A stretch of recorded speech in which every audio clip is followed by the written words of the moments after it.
Bon, salut les gars, nouvelle vidéo. Cette semaine, on s'attaque aux niches dans le salon. Ça fait un petit moment qu'elles sont là, qu'elles sont vides et qu'elles attendent qu'on fabrique les étagères. Donc on a acheté des grosses planches en bois et on va les découper. On va fabriquer des étagères. On va aussi brûler le bois pour un effet bois brûlé noir. Voilà, encore une première. Bois foncé. Bois foncé ou noir. On verra à quel stade de brûlure on veut s'arrêter. Mais c'est une première pour nous et c'est une tâche qu'on voulait faire depuis pas mal de temps. Donc là, pour le coup, on est super content de faire ça aujourd'hui. C'est parti!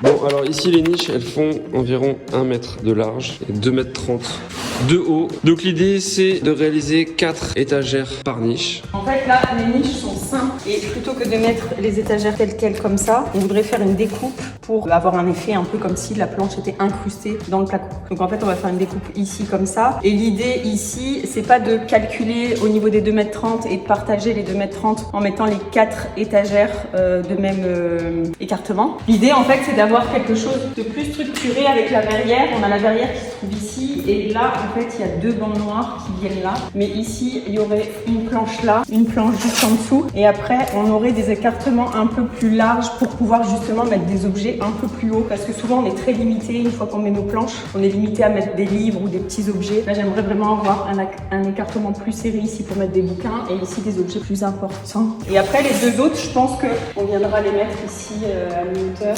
Je pense que tu en penses. Ah bah ça peut être joli. L'idée c'est un peu ça. Et d'avoir ça de chaque côté. Une belle symétrie. 2 planches là. Et ici après les 2 autres au-dessus. Je vous montre les 2 planches qu'on a trouvées sur Le Bon Coin. On est super content parce que ça faisait pas mal de temps qu'on recherchait ça. En fait on cherchait des planches super épaisses mais surtout avec une découpe irrégulière comme ça. Et des planches assez larges pour qu'on puisse sur une planche faire 4 découpes puisqu'en fait il y aura 4 étagères dans les niches.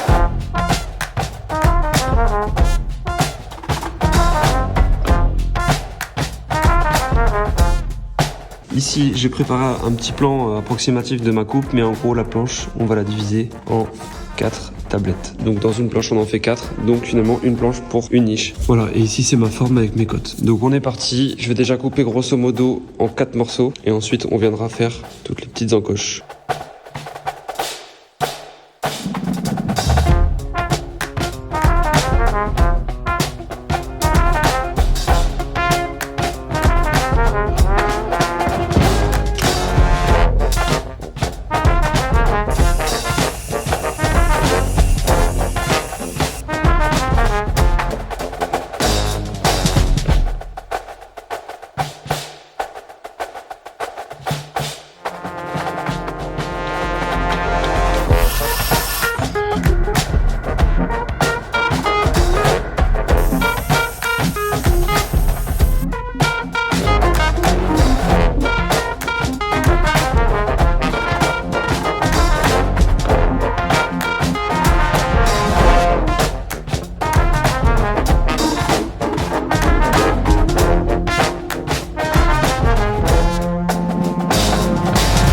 Terminer la première découpe de la première tablette. Donc là on voit bien la forme des encoches et c'est le moment d'aller voir si ça rentre. Et si on s'est foiré, on n'en a pas de rechange.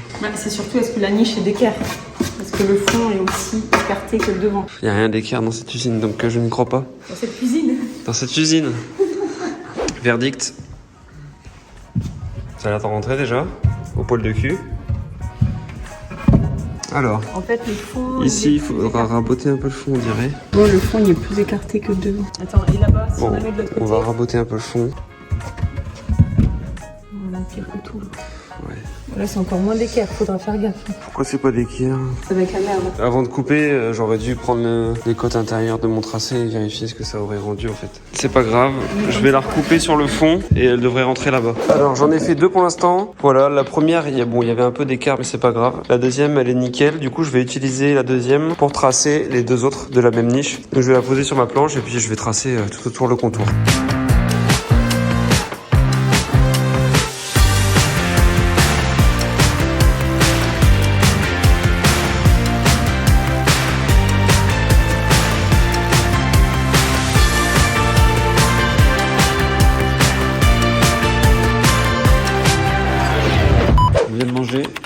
va digérer, on va faire du feu. Il s'est pris un petit yaourt saveur framboise. Bon, attends, on se concentre. Là, ce qu'on va faire, c'est que donc vous avez vu, on a coupé toutes les planches en bois, on va couper. Hein. Maintenant, Rachel souhaite que ces planches soient plutôt sur une tonalité foncée et elle souhaite tester une expérience qui n'a jamais été réalisée, en tout cas dans le nord de la France, d'après mes études. Qu'est-ce que tu racontes? Cette table-là est en bois brûlé. Voilà. Tous nos bois sont foncés. Là, on a acheté des planches sur le Bon Coin en sapin, donc la couleur est vraiment pas top. On aurait pu mettre uniquement du brou de noix dessus pour avoir une teinte foncée. Tu fais ma tête là?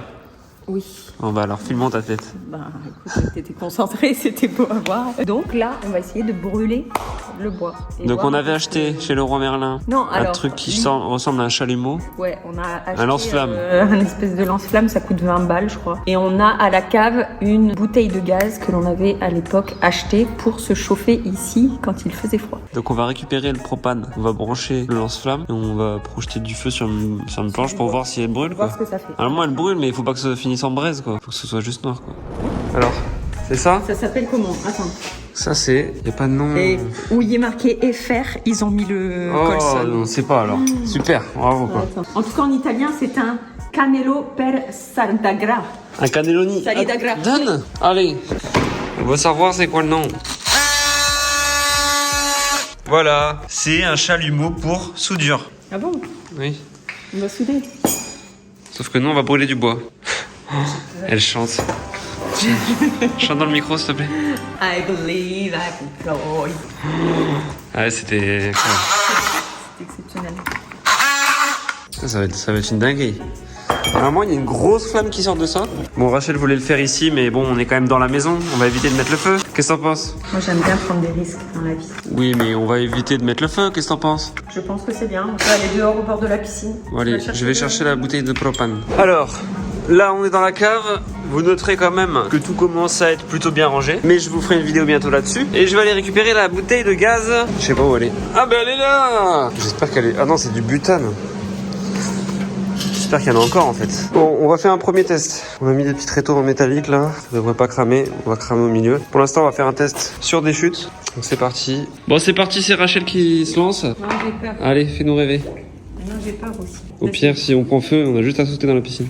J'ai peur. J'ai ouvert la bouteille. Ouais. Et là, je vais vers plus pour ouvrir ça. Et Vas-y. comment tu l'allumes le bazar? Bah, t'as eu une gâchette là.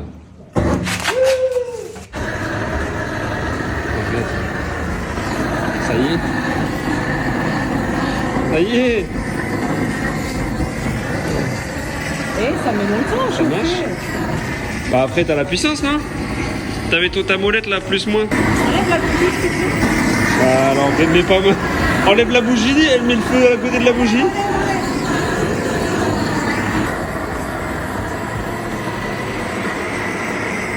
Bon bah voilà le résultat du test. Bon, je pense qu'il va être vraiment difficile, c'est de respecter un peu les nuances pour que ce soit assez uniforme. Parce que là ça fait vraiment des taches.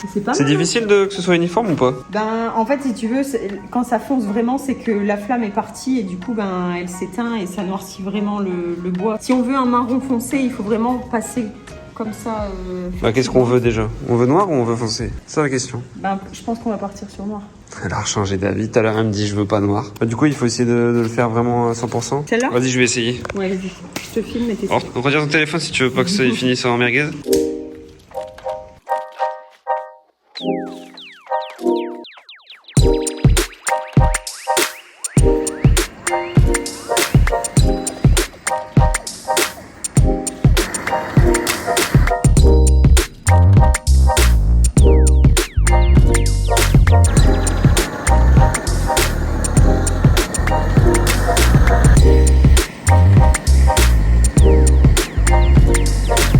Bon, notre planche de test, on l'a un peu posée à l'endroit des niches pour faire un test. Je trouve que ça fait dégueulasse perso. Je pense qu'il faudrait que ce soit uni pour que ce soit beau. Qu'est-ce que t'en penses? Bah, c'est moche.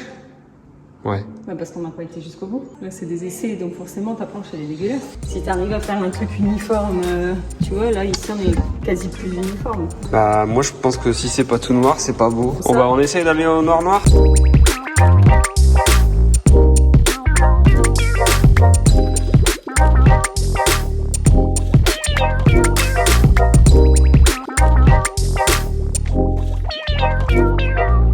Voilà, là maintenant ça fait vraiment noir et on l'a vraiment brûlé jusqu'à avoir un aspect vraiment un peu braise quoi. Ça commence à se fissurer. Et là on a vraiment un rendu bois brûlé quoi. C'est beau. Je trouve que c'est pas mal quand c'est full black. Parce que quand il y avait les nuances, c'était un peu rustique, un peu vieillot je trouve. En fait il faut vraiment le cramer en profondeur. Faut pas hésiter. Et même si le bois prend feu, en vrai, c'est ce qui fait qu'il brûle bien quoi. Ça risque de s'écailler dans le temps. Bah non, il y a un fixateur exprès pour bois brûler. Ouais, voilà. J'ai regardé sur internet. Ah t'es obligé, bah de toute façon sinon tu mets ton doigt, t'es noir. Bon bah Faudra qu'on génial, achète là ça. c'est vraiment ce qu'on veut. Bon du coup je suis bien chaud pour le faire sur une vraie planche qu'on va poser. Pouvoir le tester et la poser quoi, voir un peu le rendu. C'est parti.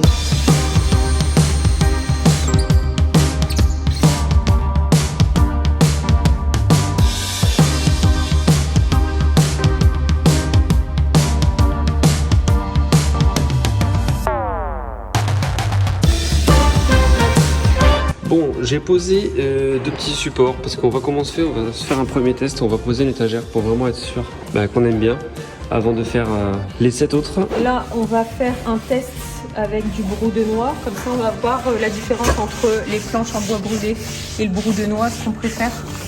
Parce que si on brûle les planches et qu'après on veut revenir en arrière, c'est juste pas possible. T'as vu là la tranche comme elle ressort bien dès que tu la fonces? Je sais pas. Je suis indécise. Sans blague. Ça t'étonne? Bon, du coup, maintenant, on va vous expliquer la technique de pose des étagères qu'on a prévue. On a imaginé une technique, mais on n'est pas encore sûr que ce soit faisable. Si ça fonctionne, en tout cas, les fixations seront invisibles. Et c'est ça l'idée, c'est d'avoir des tablettes où on a l'impression qu'elles sont ancrées dans le mur. Et pour ça, il faut absolument qu'on ne voit pas les fixations qui seront ici. Du coup, ce ne sera pas une fixation sur laquelle on va poser la tablette. Elle sera incrustée à l'intérieur. On va vous expliquer ça tout de suite.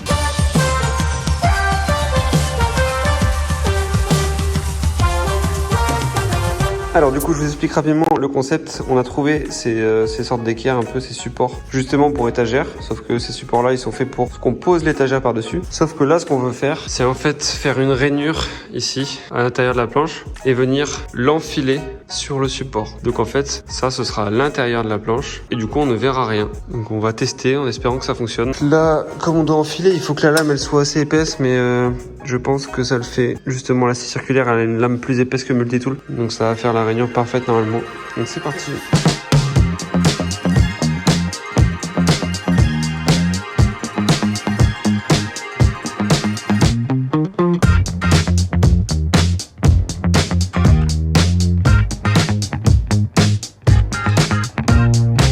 Les petits patins du coup je les ai directement meulés. Comme ça, et ben ça rentre nickel.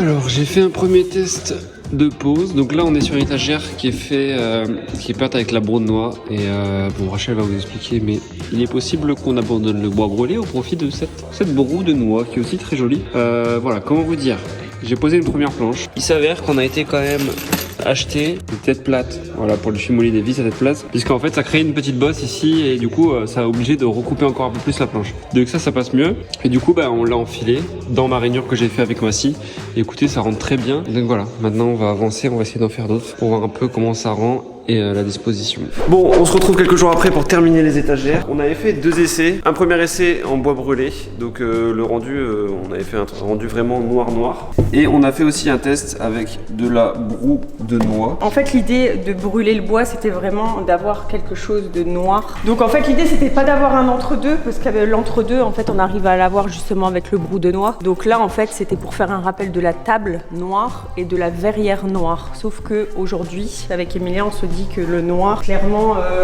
c'est trop en fait. On a un doute. Voilà. Donc en fait, dans le doute, si on brûle les étagères, clairement, il n'y aura pas de retour arrière ou alors il faudrait vraiment tout repenser. Ce serait un gros taf. Donc pour l'instant, on a décidé qu'on allait s'en remettre à la broue de noix. On vous en parle comme ça, mais vous savez pas ce que c'est. La broue de noix, c'est simplement... Non, c'est le brou de noix, c'est masculin. Ok, alors le brou de noix, c'est extrait de la noix et ça permet de teinter le bois. C'est un produit qui est naturel, sans odeur. Et ça permet... c'est vraiment top, ça permet de le foncer. Ça permet surtout d'avoir un rendu uniforme, c'est-à-dire qu'ici, on a vraiment un marron partout de la même densité. Quand on a en fait brûlé en plusieurs étapes, en fait nous on trouvait que brûler le bois pour avoir un bois plus foncé, ça faisait un aspect un peu sale, je sais pas comment vous expliquer, mais du coup on n'arrivait pas à avoir une planche uniforme. Et avec le brou de noix, c'est vraiment ce qu'on a. Donc là pour l'instant on est vraiment ravis de cette couleur là, donc on va partir sur ça. Et si après on a envie de changer, eh bien on le brûlera et puis les planches seront noires. Mais pour l'instant on reste figé sur cette étape là et sur cette idée là. Voilà, donc je vais vous montrer quand même le produit. Donc voilà, donc c'est ça. Donc nous c'est de la marque Libéron. Donc le brou de noix, voilà, donc ça agit vraiment comme une teinture hein, et pas une peinture. Ça vient vraiment teinter le bois, donc on conserve vraiment du coup tous les veinages. On va parler fixation, non? En fait, on voulait tester deux techniques différentes. Donc, dans cette niche-là, on a utilisé des équerres et Emilien, en fait, il a fait ici une rainure pour que l'équerre puisse rentrer dedans et la coulisser. Sauf qu'en fait, ici, on va juste mettre 2 chevilles mollys de chaque côté. Et en fait, on va venir faire ici une encoche en dessous de la planche, de l'étagère. Comme ça, on va pouvoir la mettre dans le fond et hop, la clipser comme ça. Il n'y aura aucune fixation visible. Et on va dire que ce sera sûrement plus simple et moins compliqué parce que là-bas, en soi on a réussi, mais vous voyez, on a abîmé le mur tellement on a frotté. Mais en fait, comme la niche n'est pas ultra d'équerre, c'est pas simple parce que si vous voulez, elle est plus serrée ici qu'au fond. Du coup, on se retrouve avec des écarts au fond, alors que là, on pourra vraiment faire la planche de la dimension exacte et venir la rentrer en biais et la poser sur le petit taquet. Donc c'est parti, on continue la menuiserie.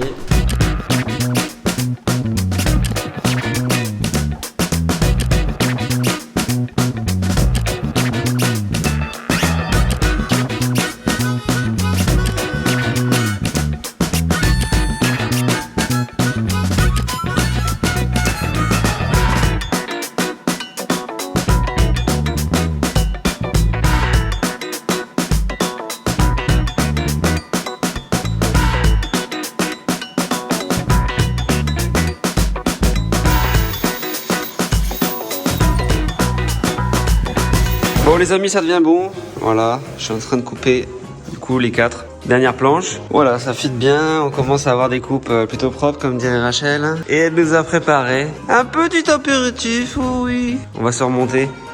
Bon alors c'est pas de l'alcool hein, parce que c'est des verres à vin mais je pense pas. C'est un coca avec un petit... On n'est pas encore équipé donc on n'a pas les verres. Ok, bah santé à vous. Tiens, un trinque avec eux.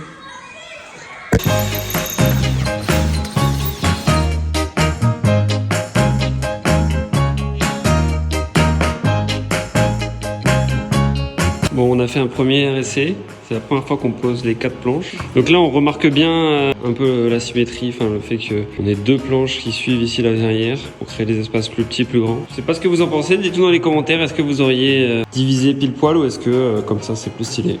Bon voilà. Donc là, on les enlève et on les passe à la broue de noix, on les vernit et on les repose. Et on aura terminé.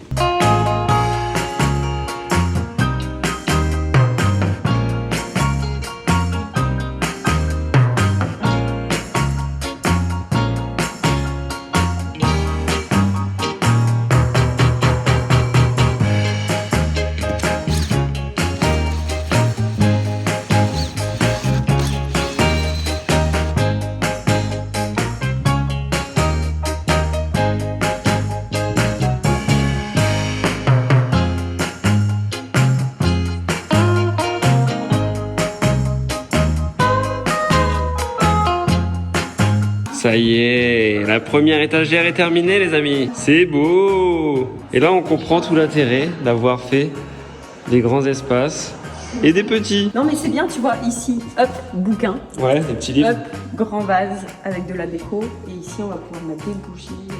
Ouais. Je suis trop contente. Je vous montre de loin. Ah, c'est beau. C'est beau, ça va vraiment encore tout changer dans le salon. Ah ouais. Ça change tout.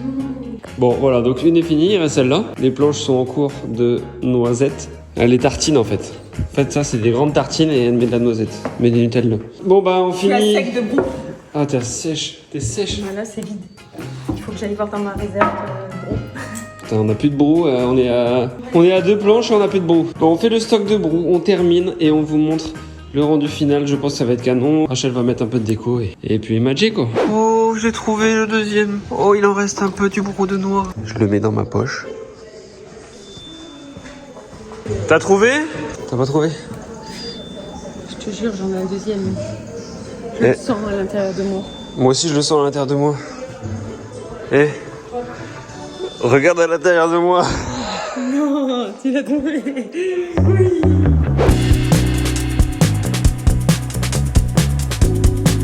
Je suis en train de travailler planche par planche. Je ponce les arêtes et surtout je mets quand même un vernis. Donc j'ai pris un vernis comme ça, V33.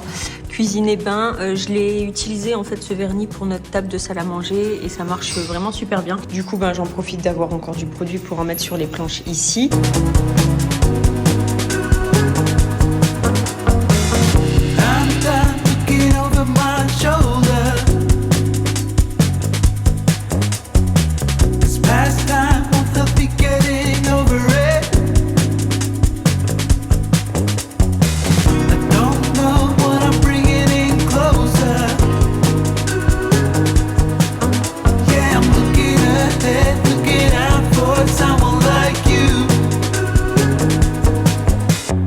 Bon, Rachel est en train de nous poser la déco finale.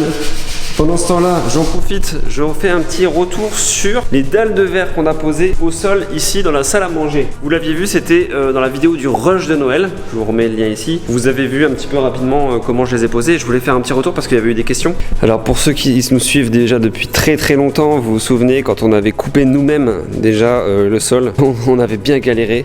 D'ailleurs, vous voyez à travers la dalle là, l'épaisseur qu'il y a. Bon, ça vous laisse imaginer comment on a galéré pour creuser déjà ces 3 dalles de sol, il y en a 3 là-bas. Et en fait, donc on avait fait les trous au tout début, se disant qu'on allait bien trouver des verres. Du coup, on a trouvé ces verres sur le site toutverre.com. Donc en fait, on a simplement commandé les verres, ils nous les ont livrés et on a décidé de faire tout le reste nous-mêmes. Donc en fait, on a fait un cimentage dans l'intérieur du trou pour faire propre. Vous voyez à l'intérieur là tout ce qui est un peu blanc. Et ici pour poser la dalle de verre, on a simplement mis un petit morceau de parpaing tout le long. On a fait un rebord en fait en ciment pour que ce soit solide. Et donc en fait on a mis pour poser les dalles de verre un joint nitrile. Voilà, donc c'est un joint assez épais qui fait peut-être 6 ou 7 mm. Donc c'est ce que vous voyez en noir en fait sous le verre. Les verres ici ils sont double vitrés. Ça se dit ou pas? J'en sais rien en fait. Mais en gros il y a un double vitrage dans l'intérieur du verre. Donc en fait ici il n'y a pas de double vitrage et là vous voyez la bande noire, et bien c'est un double vitrage qui est collé par dessous pour éviter toute condensation vis-à-vis de la cave. Comme la cave c'est humide et que la température n'est pas la même. Et sinon c'est un triple feuilleté. Donc là triple feuilleté plus double vitrage sur cette zone. Ici on se pose encore la question de comment on va remplir en fait le joint, probablement avec un silicone noir, mais on verra par la suite. En tout cas en fait de loin c'est pas gênant parce que ça se remarque quasiment pas en fait. C'est vrai que de près vous le voyez bien, le creux de loin ça se voit pas, donc en soi c'est vraiment pas gênant esthétiquement. Et c'est aussi le site Toutverre sur lequel on a acheté les 2 grands miroirs que vous voyez là-bas. Donc ils font des miroirs, des dalles de verre, un peu tout. Je vous laisse aller voir sur leur site et je vous montre un petit peu le résultat des autres dalles de plus près. Donc vous voyez là c'est vraiment sous les chaises de la salle à manger, donc c'est assez sympa en fait quand on reçoit et tout, les gens sont un petit peu interloqués de voir ces trous sous eux. Et en fait on voit la cave, donc après quand la cave on fera un truc sympa, assez esthétique avec des lumières, ça va bien ressortir et ça devrait être vraiment canon. Je pense qu'on mettra peut-être un espace, pourquoi pas cave à vin là-dessous avec des lumières, ça peut être vachement beau quand on mange. Voilà, et la 3e ici. Voilà, bon, rachat terminé, on part sur le rendu final. Let's go!